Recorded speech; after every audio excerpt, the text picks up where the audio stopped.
Good morning, good morning, good morning.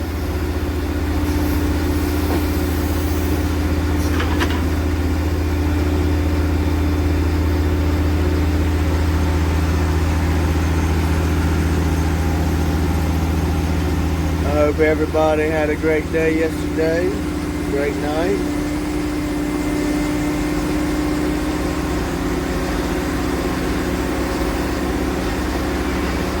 We out here. We ain't got no truck here yet. I don't know where they at.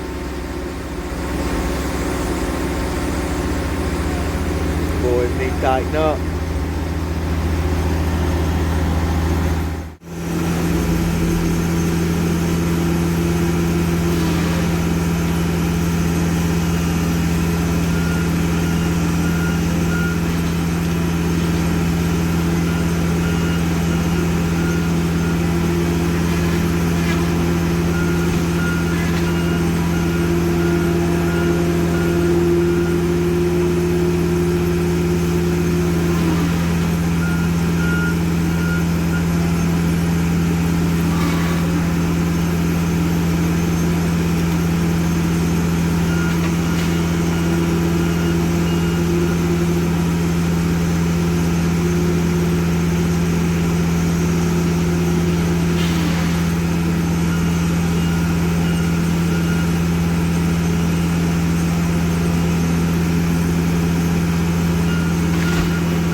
Howdy everybody.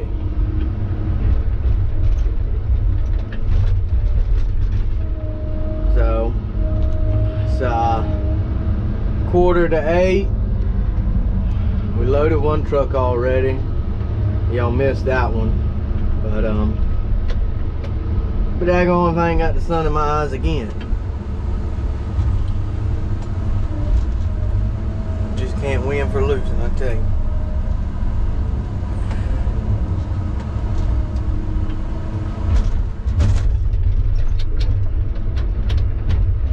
But anyway,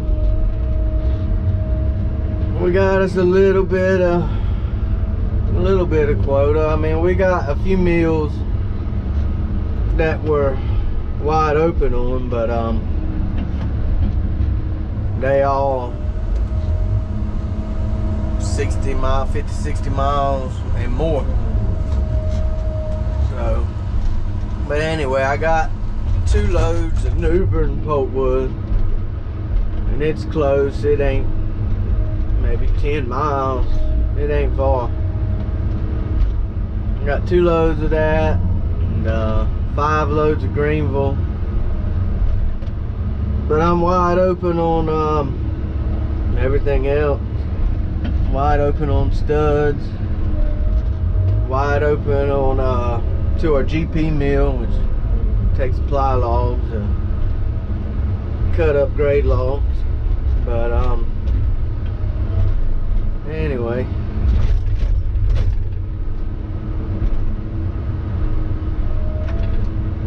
the trucks ought to be able to make some money over here.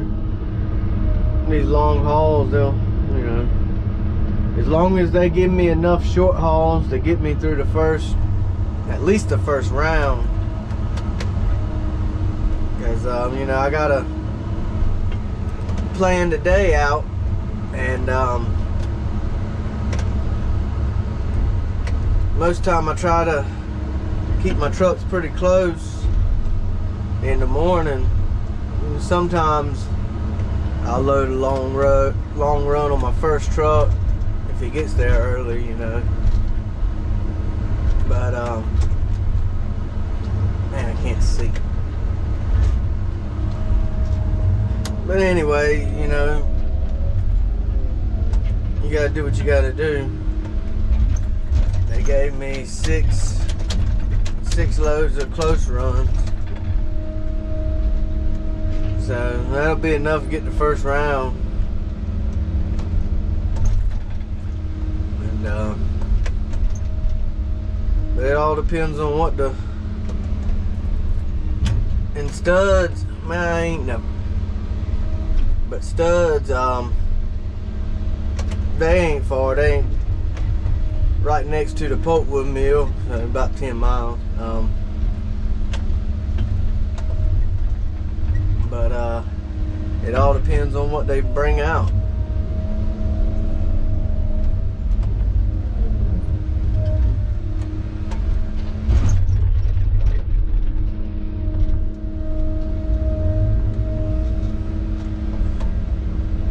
But anyway, you know, I was watching one of my buddy's videos yesterday,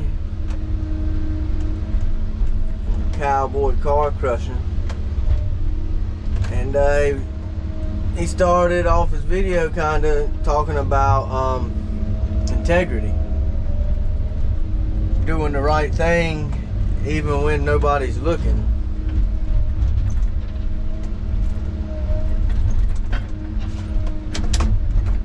And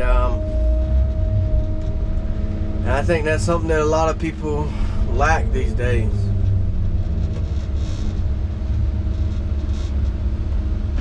But it's like out here,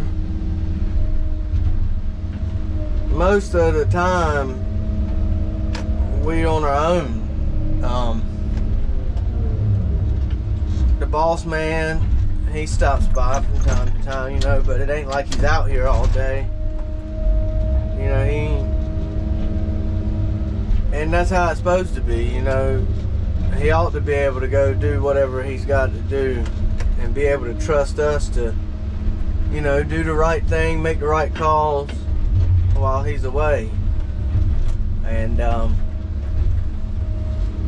not bother him, not sit there and call him every time, you know.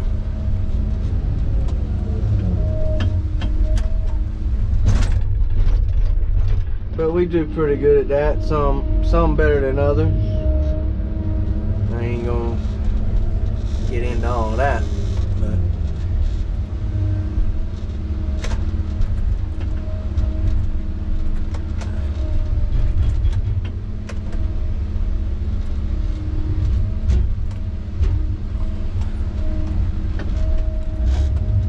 but anyway, hope y'all doing well today. Let's see, what's today? Today's Thursday. Payday, baby, payday.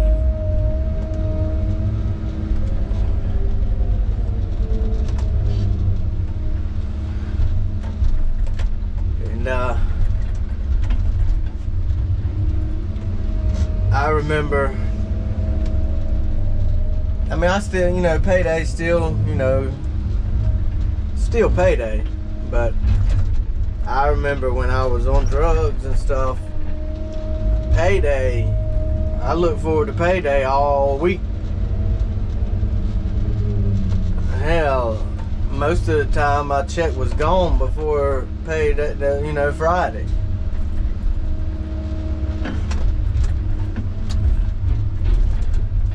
was back to waiting on Thursday again.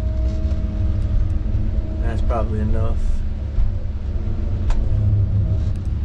Jasper, tighten up. But yeah, I mean, I remember,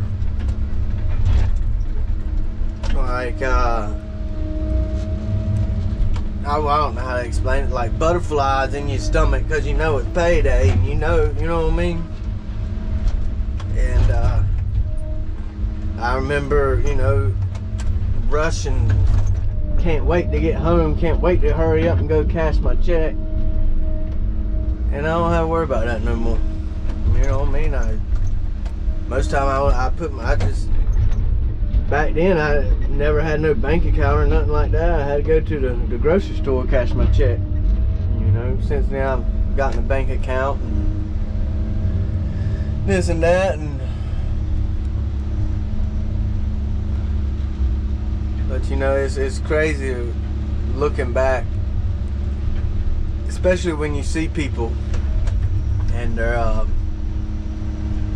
you know what they're about to go do. You know why they're so excited that it's payday, and I know I've been there.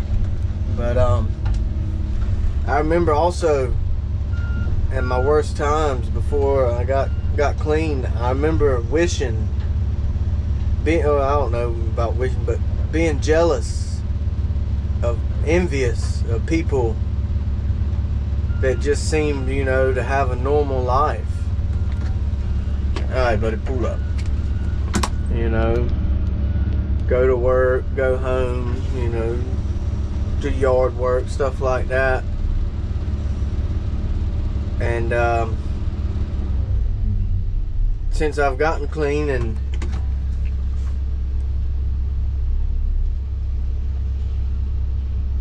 alright.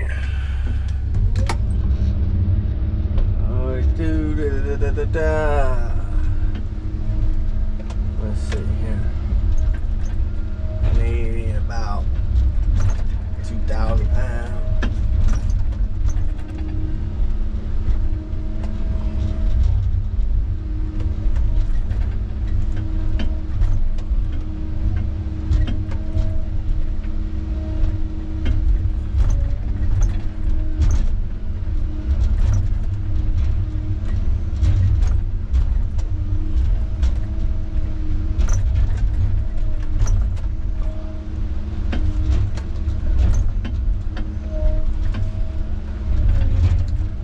Get out there.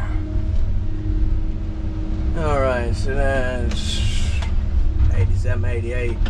That'll be good enough. Alright, buddy, good to go. Maneuver.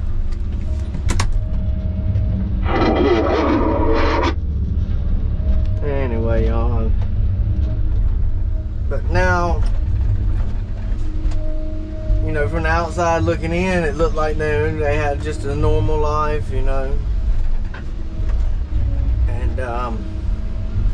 now that I guess you would say, have a normal life, I realized on how many things I let go because I was more worried about feeding my addiction, such as my main thing, my number one priority was to make sure I had drugs. I couldn't do anything until I done that. And you don't really notice how much of your life you waste. How many hours I spent waiting on the dope man, or just chasing, running people down, hustling, trying to find ways to get money, and all the time that you waste. I mean, this life we have to live in is short, and you can't go back. You can't go back. I mean, there's so many things I regret, know, not spending more time with my dad. Just that, you know, I had a kid, my oldest girl, she was a baby, you know, when I was fucking up. You know, excuse my language, but that's all, you know. And now I've had two more, you know, since I've gotten clean. And as I'm sitting there enjoying, you know, them being children,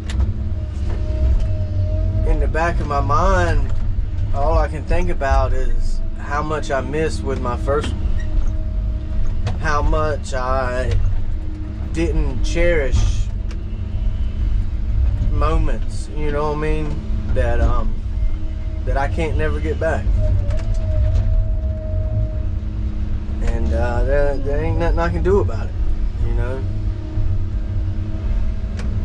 other than just try to make up for what I've missed. Just try and be there and be the father figure that, you know, they deserve. But life is short. You never know when is your time. Since I've gotten clean, I've lost a lot of people in my life. A lot of people that play big roles in my life, and it makes you realize that you never know. I mean, with my dad, I knew that he was dying. I knew that he didn't have much longer to live, and I got clean before he got sick, and I thank God for that all the time, that he was able to see me get clean before, you know, he left. And I mean, I weren't completely clean. I was still going to the methadone, having to go to a methadone clinic every day. And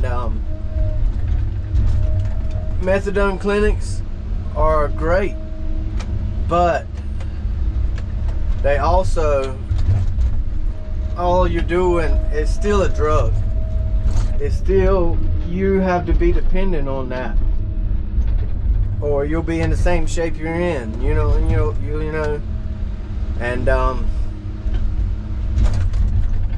And the one I went to, I'm not gonna say all of them, but the one I went to, they did not encourage you to try and get off of methadone. I mean, morally it's wrong, but I guess from a business standpoint, you know, why are you going to encourage people to quit buying what you're selling? And to anybody that is, you know, trying to get help, trying to get clean from heroin, opioids, and is going to a methadone clinic, they have a system. They have guidelines that they're supposed to teach. They don't have to, you know, enforce them or nothing like that. You can take as much methadone as you want for years. I remember going to the methadone clinic and talking to some of the people in there, and they're talking about how they've been on methadone for 10 years, 15 years. And you know, I don't know their situation or, you know, nothing like that, but I had to wake up every day 3 o'clock, drive about 70 miles to get to the methadone clinic, because there weren't one nowhere near where I live. Drive all the way there every morning, and then drive all the way to work. And it was just and then if you missed a day, you're dope sick, just like as if you were still doing heroin and opium. And I realized how much of my, you know, time I was wasting, time, money, $20 in gas just to go there every day. You know, that's $100 something a week, $10 a dose. every day for me and my wife. You know, that's $100-something a week. And I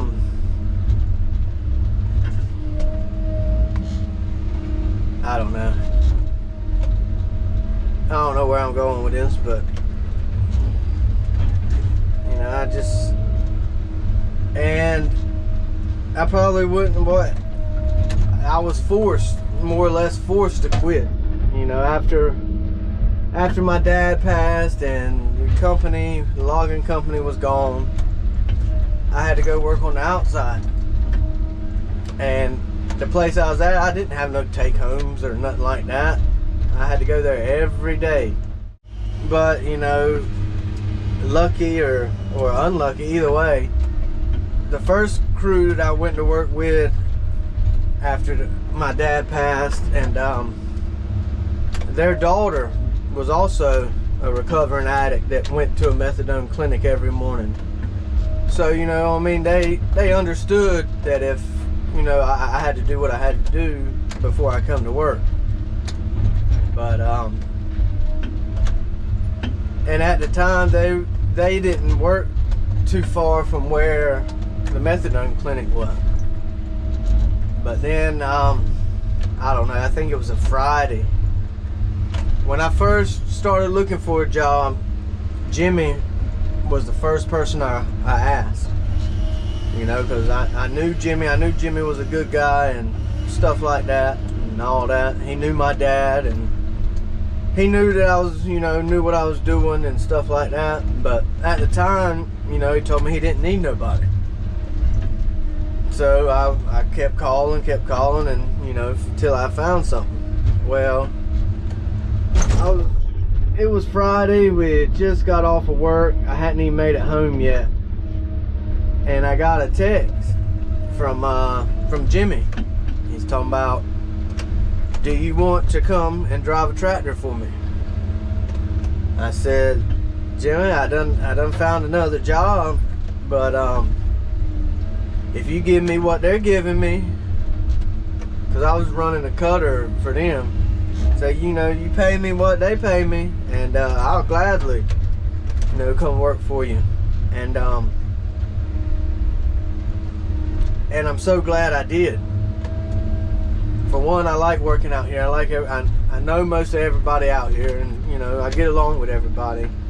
But anyway, that Friday, I told him, I was like, yeah, you know, I'm whenever you want me, I'm yours.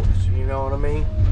He said, well, I got a few more repairs to do to the tractor before I can run you. And I said, that's fine. You know, I'll let Monday, I'll let the people know, you know, like, it's gonna be my last week. Well, I get to work Monday and all the equipment's gone.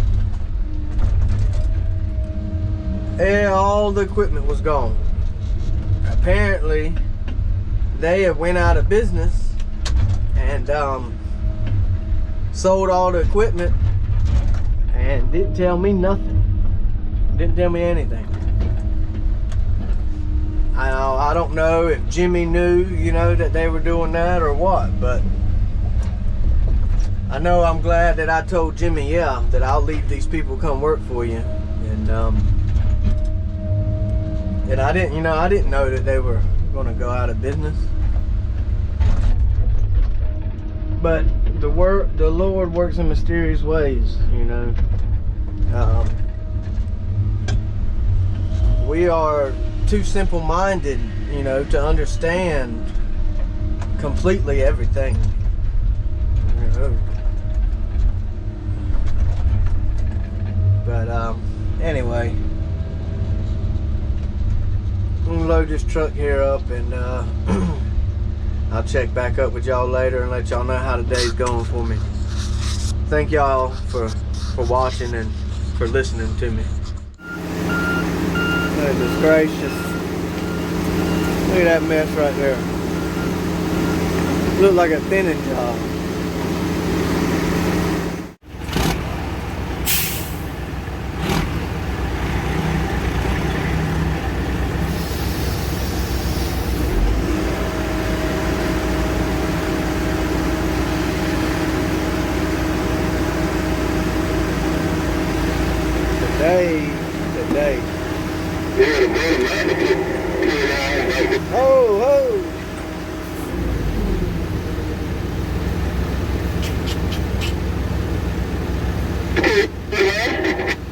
What?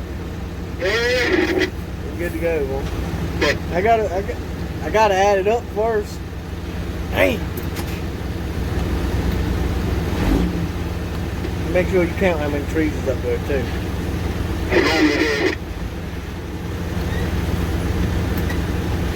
But yeah, anyway, everybody, that's a load of Greenville there. A load of Greenville, boy, a load of Greenville. That's a load of Greenville. It sure ain't what we were in. Man down.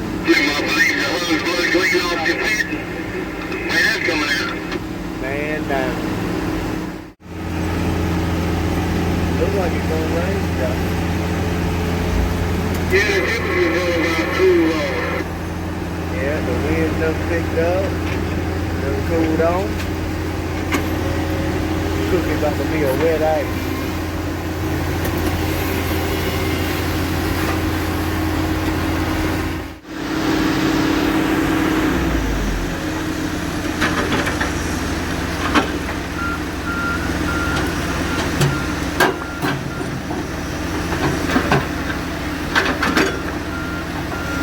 All right, everybody. See, it's 9:45.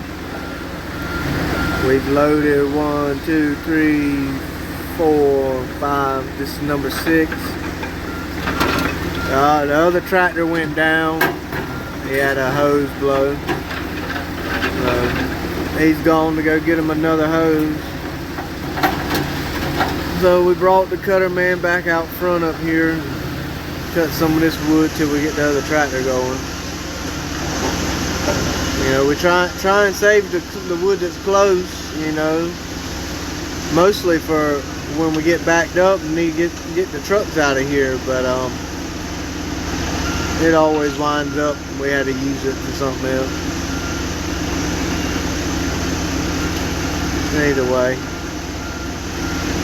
Either way, fellas, just another day in paradise.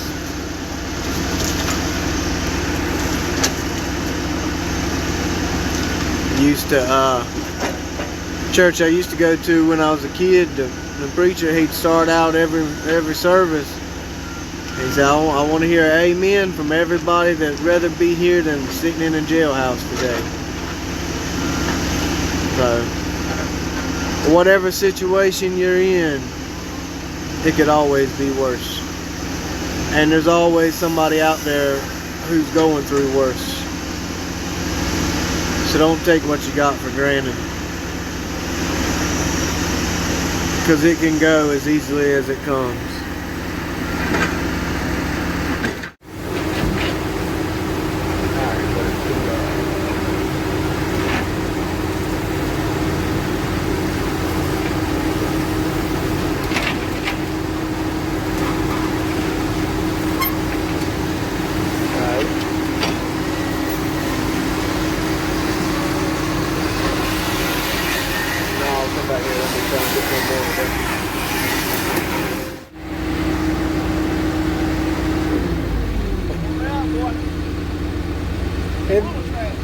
That's right.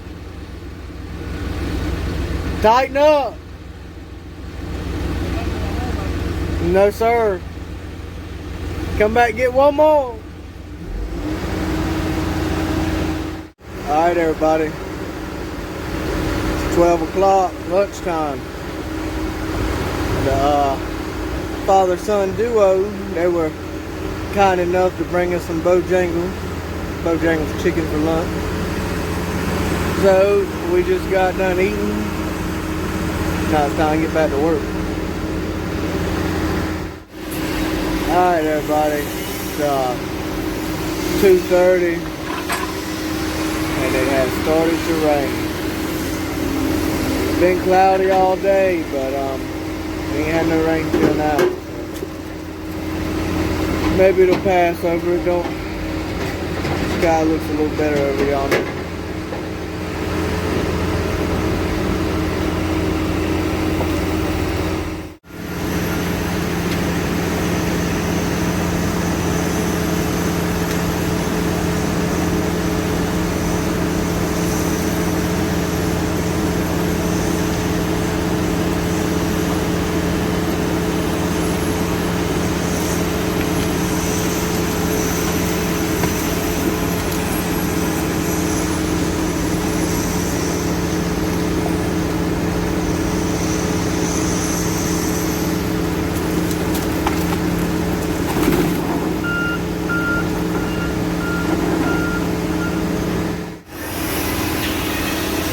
Alright everybody, it's 3:45. There goes number 15.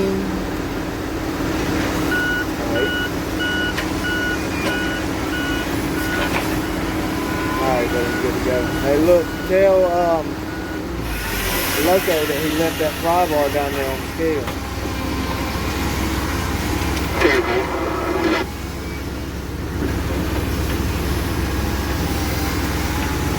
So glad it didn't pop your tire.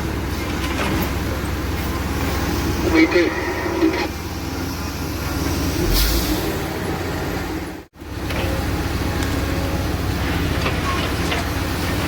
Alright. We're good to go, buddy. Alright, buddy. Take it easy now. I'll be praying for you. I do that. I appreciate it. He did not destroy too.